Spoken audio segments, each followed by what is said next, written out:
வணக்கம். இன்றைக்கி நான் உங்ககிட்ட சமீபத்தில் படித்து ரொம்ப ரசித்து படித்து வியந்த ஒரு நாவலை பற்றி தான் நான் உங்ககிட்ட பகிர்ந்துக்க போகிறேன். ஆகுல். இந்த நாவலை நீங்கள் படிச்சிருக்கீங்களான்னு எனக்கு தெரியாது. ஆகுல் முதல் பாகமும் சரி, இப்போ ஆகுல் 2ஆம் பாகமும் சரி, படிக்க படிக்க அவ்வளோ சுவாரஸ்யமாக இருக்கும். சிலருக்கு பார்த்திங்கன்னா வரலாற்று நாவல் படிக்க பிடிக்கும், ஒரு சிலருக்கு நவீன நாவல் படிக்க பிடிக்கும், ஒரு சிலருக்கு இந்த மாயாஜல கதைகள் அந்த மாதிரி படிக்க பிடிக்கும், ஒரு சிலருக்கு ஒரு காதல் சார்ந்த நாவல் படிக்க பிடிக்கும். இது எல்லாமே கலந்த கலவை தான் ஆகுல். ஆகுல் எப்படி அப்படின்னு பார்த்திங்கன்னா ஒரு டைம் ட்ராவல் அந்த இது மூலமாக இப்போ இருக்கிற அறிவியல் டெக்னாலஜியை வச்சு கடந்த காலத்துக்கு, அதாவது நம்மளோட தகவல் சேகரிப்பு இருக்குது இல்லையா, நம்மளோட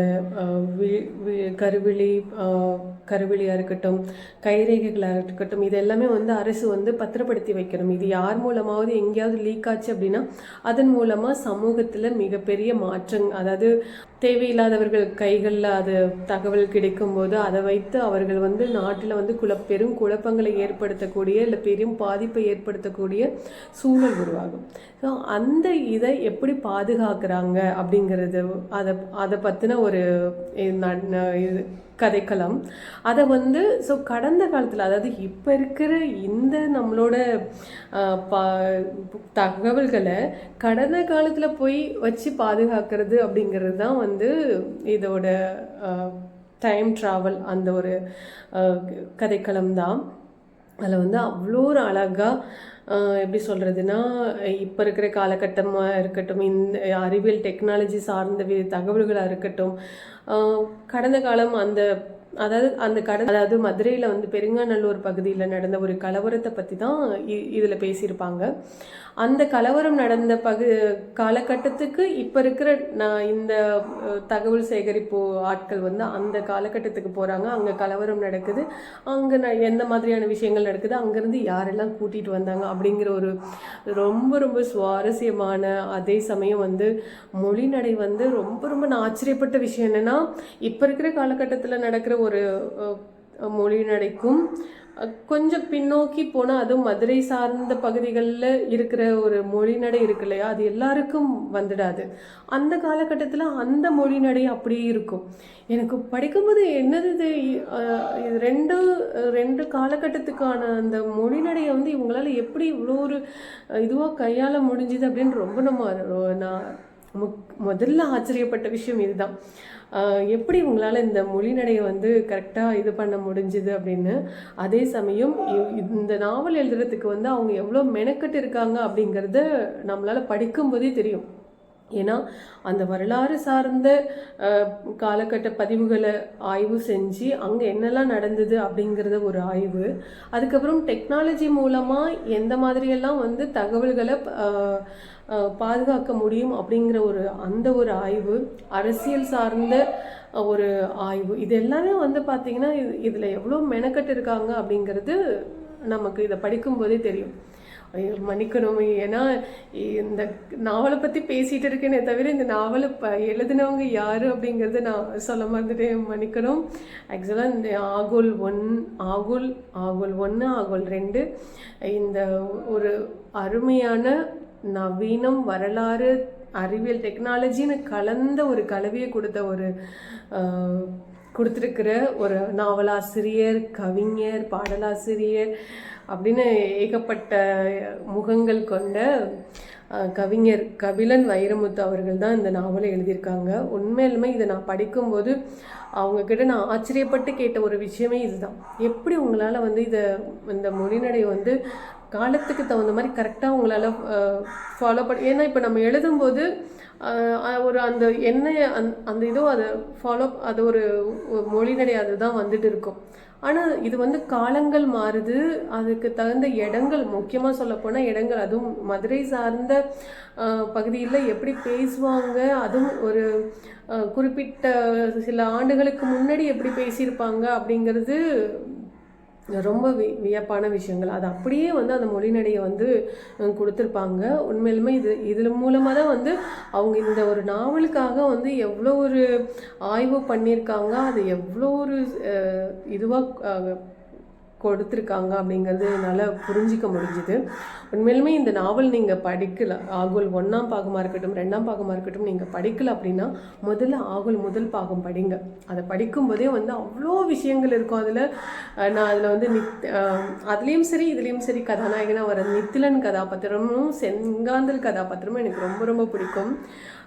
நித்திலன் கதாபாத்திரமும் சரி, செங்காந்தல் அவங்களோட 2 பேரோட காதல் அப்பவும் சரி, அப்போ இளமை காலத்தில் இருந்த அவங்களோட காதல் எப்படி இருந்ததுன்னு ரொம்ப ரசித்து இதை ரசித்த ஒரு விஷயம். அதே சமயம் இப்போ 2ஆம் பாகத்தில் அவங்க வயதான பிறகு அவங்களுக்குள்ளே இருக்கிற காதல், அப்போ இருந்த காதல் இப்போ இன்னும் மெச்சூரிட்டான அந்த ஒரு காதல் ஒரு பதிவு இருக்குல்ல, உண்மையிலுமே ரொம்ப சிறப்பாக இருக்கும். ஆக மொத்தம் இந்த நாவலை பார்க்கும்போது காதலாக இருக்கட்டும், அறிவியல் டெக்னாலஜியாக இருக்கட்டும், வரலாறு அந்த ஒரு காலகட்டத்துக்கு இதுவாக இருக்கட்டும், இன்னும் எதிர்காலத்தில் எந்த மாதிரியான ஒரு அறிவியல் டெக்னாலஜி இங்கே வரப்போகுது அப்படிங்கிறத இருக்கட்டும், எல்லாமே கலந்த ஒரு கலவையாக இருக்கும். இதில் இருக்கிற மொழிநடையாக இருக்கட்டும், மாக்கியவெல்லிங்கிற அந்த ஒரு கேரக்டர் வந்து ஏன் மாக்கியவெல்லி காப்பியம் அப்படின்னு வச்சாங்க, ஏன்னா அது வந்து ஒரு என்ன ரோல் அப்படின்லாம் நான் உங்ககிட்ட சொல்ல மாட்டேன், நீங்கள் படிக்கும்போது தான் உங்களுக்கு அது தெரியும். உண்மையிலும் அந்த மாக்கியவெல்லி அறிவியல் டெக்னாலஜி இப்போ நம்ம வந்து ஏஐயில் டெக்னாலஜி மூலமாக வந்து நிறைய விஷயங்கள் இப்போ பண்ணிகிட்டு இருக்கிறத நம்ம பார்க்குறோம். அதே மூலம் அந்த இந்த டெக்னாலஜி சார்ந்த அந்த மாக்கியவெல்லி வந்து என்னெல்லாம் பண்ணுறான், இப்படிலாம் ஒரு மனுஷனால் பண்ண முடியுமா, அது மட்டும் இல்லாமல் நம்மளோட தகவல்களை வந்து பாதுகாக்கிறதுக்காக அரசு அந்த விஞ்ஞானிகள் வந்து எவ்வளோ ஒரு சிரமப்படுறாங்க, அந்த கண்டுபிடிப்புக்காக அவங்க எவ்வளோ உழைக்கிறாங்க அப்படிங்கிற ஒரு தகவல் இருக்கும். இவங்க இவ்வளோலாம் உழைப்பு செய்து அதை பாதுகாக்கும்போது அதை ஒருத்தன் வந்து ஈஸியாக அதை வந்து எடுக்கொண்டு வரத்துக்காக அவன் கொடுக்குற ஒரு இது இருக்குது பார்த்தீங்களா, அது அவனோட அறிவு இருக்குது பார்த்தீங்களா, உண்மையிலுமே ரொம்ப வியக்க வைக்கிற ஒரு விஷயம்.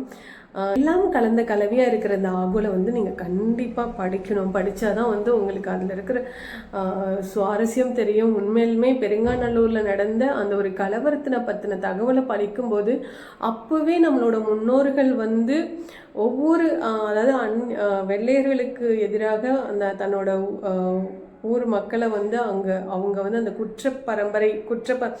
அதாவது எங்கே எது காணா போனாலும் இவங்கள தான் அப்படிங்கிற மாதிரியான ஒரு எப்பயுமே நம்ம சிலர்லாம் சொல்லுவோம்ல, ஏதாவது ஒரு விஷயம்னா அந்த இவங்க தான் பண்ணியிருப்பாங்க அப்படிங்கிற மாதிரியான இது அப்படிங்கிற ஒரு எழுதப்படாத ஒரு சட்டம் நமக்கு மனசுக்குள்ளே விதைச்சிருக்கு இல்லையா, அதை எதிர்த்து அவங்க எப்படி போராடுறாங்க அப்படிங்கிற அந்த ஒரு போராட்டம் இருக்கு இல்லையா. இன்னொரு விஷயம் சொல்லணும், அந்த போராட்ட காலத்தில் வந்து அப்போ இருக்கிற கதாபாத்திரங்களும் சரி இப்போ இருக்கிற கதாபாத்திரங்களும் சரி அவ்வளோ ஒரு அழகாக அவங்களோட இதை வந்து முத்திரை அப்படி பதிச்சிருப்பாங்க.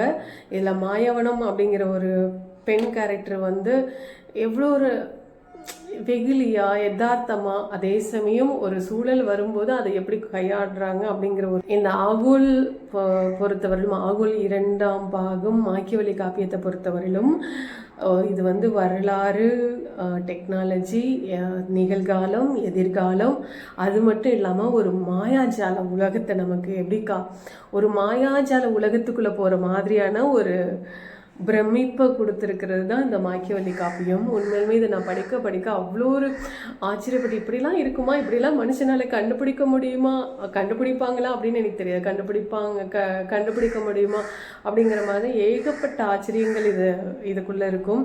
அதே சமயம் இப்போ டெக்னாலஜிக்கு ஈக்குவலாக நம்மளால் எப்படி நம்ம ஆச்சரியப்படுறோமோ அதே மாதிரி அந்த பெருங்காநல்லூரில் இருக்கிற கதாபாத்திரங்களை நமக்கு கொடுக்கும்போதும் அவங்களுக்குள்ளே இவ்வளோ ஒரு